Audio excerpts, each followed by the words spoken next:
আমার ভালোবাসায় কোনো বেইমানি ছিল না, আমার ভালোবাসায় কোনো স্বার্থ ছিল না। হ্যাঁ, আমি লুবি ছিলাম, আমি খুব লেভেলের লুবি ছিলাম।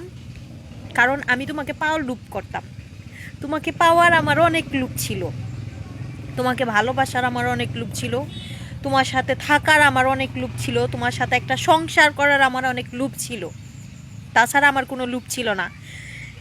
কিন্তু তুমি তুমি কি করছো? কিন্তু আমার দিক থেকে আমি লয়াল, যে আমি তোমার সাথে বেইমানি করি নাই, আমি বিন্দু পরিমাণেরও বেইমানি তোমার সাথে করি নাই, তোমারে ঠকাই নেই, ঘাতকতা করি নাই। আমি বেইমান ছিলাম না, তুমি বেইমান ছিলা। তুমি আমারে ঠকাইছো, তুমি আমার সাথে বিশ্বাসঘাতকতা করছো, তুমি আমারে ঠকাইছো, তুমি আমার সাথে বেইমানি করছো। আমি লুবি ছিলাম, তোমাকে পাওয়ার লুবি ছিলাম, তোমারে আমি নিজের করে পেতে চাইতাম। এটাই যদি আমার অপরাধ হয়ে থাকে, এই কারণে যদি তুমি আমাকে ঠকাইয়া থাকো, আমার সাথে বেইমানি করে থাকো, তাহলে অবশ্যই অবশ্যই একদিন তুমি মানে বুঝবে।